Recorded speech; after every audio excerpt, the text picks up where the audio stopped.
Hello everyone. Welcome back to STS, Science, Technology, Economy, Strategy 등을 고민하는 곳입니다. 해수부 공무원인 고 이대진 님이 어업 지도선에서 근무 중에 실족 추락해서 수해받아 표류하던 중에 북한 공산군한테 발견이 되어서 그래서 나는 대한민국 공무원이다, 구조해달라 이렇게 밝혔음에도 불구하고 북한 공산군은 구조는커녕 6시간이나 방치하다가 탈진한 사람을 쏴 죽여버리고 시신을 소각해서 바다에 버리기까지 문재인 일당이 그 뻔히 다 알고 있으면서도 부조하지도 않고 구경만 한 거, 이거는 부작위 살인죄를 구성한다는 것이고요. 그 후 월북으로 조작한 사건은 이거 별도로 심하게 비난받아야 한다고 생각을 하고요. 이런 영상은 이전에 한번 봤었고요. 귀순한 북한 탈출 어부 2명을 포승줄로 묶고 케이블 타이로 손목을 추가로 묶고 안대까지 해서 강제로 북송한 거, 이거는 살인죄, 체포감금죄, 납치죄, 직권남용죄 이런 거에 해당한다는 거 이미 보았고요. 그래서 한변 등에서 이런 죄목으로 최근에 문재인 등을 고발한 것으로 이렇게 보도가 되고 있습니다. 한변한테 매우 감사하게 생각하겠습니다. 그런데 위에서 본 저런 살인죄 등 일련의 죄목 이외에 문재인 일당들이 5년간 저지른 일련의 행위들이 포괄하여 여적죄 구성하는 거 아닌지 이거 매우 강한 의문이 들어서 형법상 여적죄를 자세히 고민해 보려고 합니다. 사진은 법전을 제가 촬영한 겁니다. 형법 93조 여적죄, 적국과 합시하여 대한민국에 항적한 자는 사형에 처한다 이렇게 규정되어 있고요. 이거 여적질 하지 말라는 금지 명령이고요. 이 명령을 어기는 자는 사형시키라는 입법자의 결단입니다. 구성 요건은 적국, 합세, 항적 이렇게 3가지가 눈에 띄입니다. 조선민주주의인민공화국이라고 자칭하는 북공이 대한민국의 적국임은 분명합니다. 북한이 평화통일의 대상으로서 교류하고 협상할 상대방이라는 그 사실이 있지만 그렇다고 북공이 적이라는 사실을 없앨 수는 없는 것입니다. 다음 합세하여, 이것은 공모하고 세력을 규합을 해야 하는 것으로 보입니다. 자신의 세력과 북공의 세력을 모아서 항적 행위를 한다는 거 아니겠습니까? 문재인 일당의 힘과 북공의 힘을 합하여 또는 북한 편에 서서 북한의 이익을 위하여 이렇게 이해가 된다는 겁니다. 합시한다는 것이. 그래서 가령 강제 북송당하지 않으려고 처절하게 저항하는 그 귀순 어부를 문재인 일당의 위법한 명령을 받은 대한민국의 경찰 특공대가 뒤에서 밀어버리고 북한 공산군이 앞에서 당기는 그 모습은 전형적으로 적국과 합시한 모습 아니겠습니까? 공무원인 고 이대진 님이 발견된 후 대략 6시간 이상 살아있는데도 불구하고 구조 의무가 있고 구조하면 살리려고 노력했으면 살아났을 텐데도 불구하고 구조하지도 않고 오히려 그 후에 월북으로 조작한 일련의 행위들, 그 과정에서 북공과 메시지 주고받은 거 이거 보면은 이것도 적국과 합시한 거 분명하다고 보여집니다. 핵심은 항적 행위라고 생각됩니다. 대한민국의 적대 행위 하는 겁니다. 그래서 이거는 대한민국의 적대 행위라는 것은 이거는 군사적 행위에 한정시킬 필요는 없다고 생각합니다. 군사적 행위라는 거, 그 전형적인 사례가 이런 거 아니겠습니까? 상상해보면 게릴라 부대 구성해서 북한 공산군과 합세해서 국군을 공격하는 것은 항적 행위, 전형적인 어떤 그 사례 아니겠습니까? 이런 거는 19세기나 20세기 방식이겠죠. 21세기 항적 행위의 모습, 이건 아직 판례가 없습니다. 처벌받은 예도 없죠. 국가수호, 헌법수호 관점에서 구체적 행위들을 이제는 검토를 해야 할 텐데 이거는 결국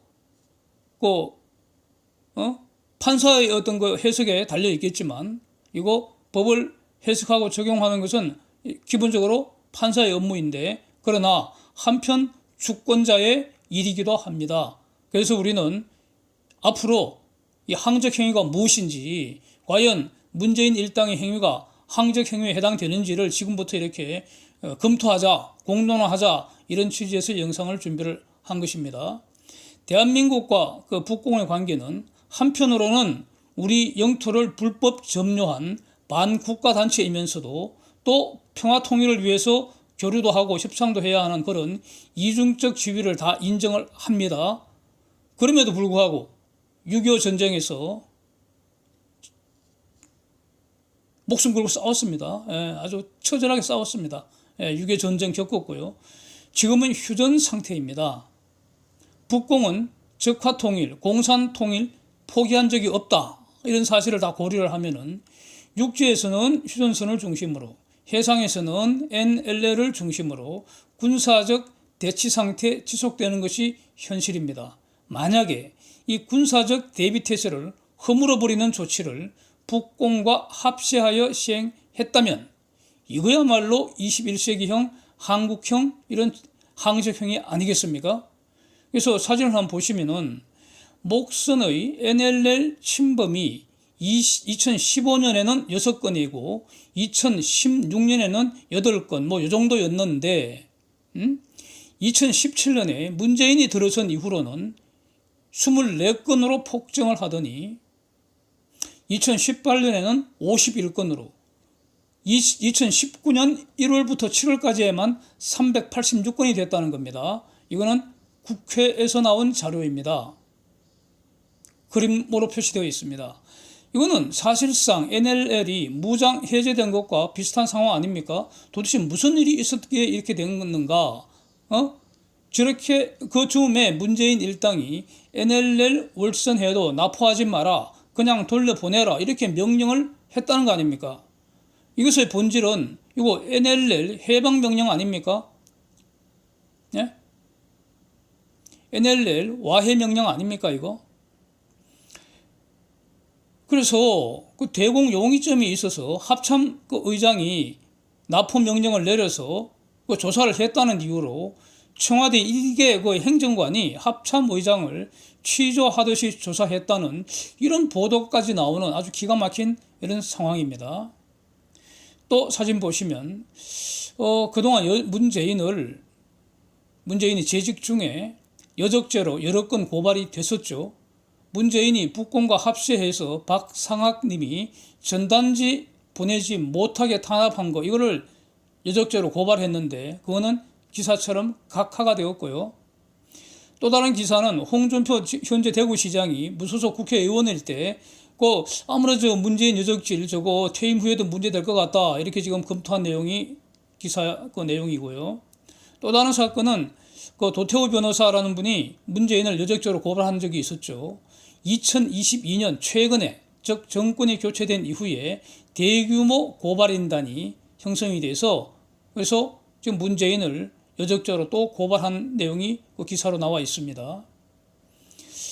이제 그 국힘의 안보농단 TF에서 지금 여러 사건을 조사 중으로 이제 보도되고 있는데 오늘 나온 기사는 대선 전날인 3월 8일 북한의 현역 군인 6명하고 일반인 1명이 탄 어선이 NLL을 넘어오고 그 뒤를 이제 북공 경비정에 따라서 이제 넘어오니까 이제 우리 함정에서 사격까지 하면서 또 경비정 넘어오지 못하게 하고 그래서 그 어선을 납포를 했는데 그걸 그 다음날 바로 보내버렸다는 겁니다. 그냥 뭐 간단하게 조사는 했다고 말은 하는데 정식의 어떤 그 합동신문은 하지 않은 것 같고요. 그냥 보내버렸다는 겁니다. 그 다음날.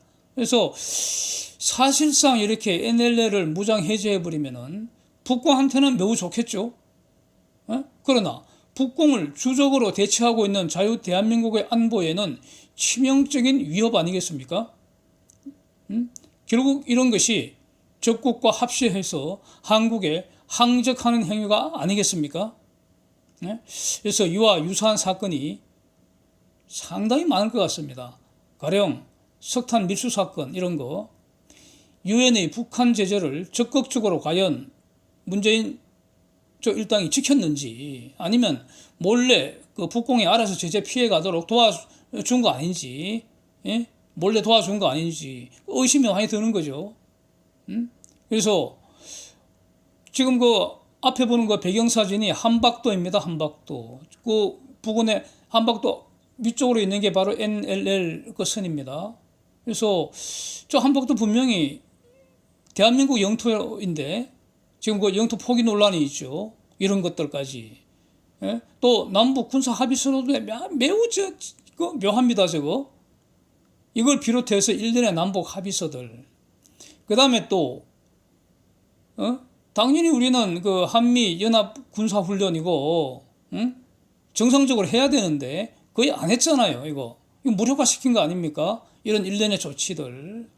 그래서 국힘의 그 안보농단 TF 조사는 물론이고 검찰에서도 지금 서훈, 김영철 이 라인을 들여다보고 있다니까 시간이 걸리더라도 철저하게 문재인 일당 여적질 조사하기를 촉구를 하겠습니다. 그리고 과연 무엇이 항적 행위인지 이 구성 요건 해당하는 행위들이 어떤 게 있을지 이 국민들이 우리가 주권자로서 이런 걸 계속 고민을 해야지 판사가 판결을 제대로 하도록 감시를 할 수 있는 것입니다. 예, 그렇습니다. 그래서 다음 영상에서는요, 저 더불어민주당이라고 불리는 저것들 저거 제가 보기에는 저 헌법 질서 파괴 세력으로 보인다는 겁니다. 제가 보기에는. 그래서 저것들 위헌정당 해산할 수 없을지 한번 고민해 보려고 합니다. 예? 요즘 고민하고 있습니다. 정당 활동이 헌법 질서에 위반되면 정부는 헌법재판소에 위헌정당 해산 심판 청구할 수 있습니다. 이것은 헌법 수호를 위한 대통령의 권한이자 책무라고 생각되기 때문에 윤석열 대통령께서 위헌정당 해산 심판을 고민을 해야 되지 않을까 하는 생각이 듭니다. Thanks for watching. See you next.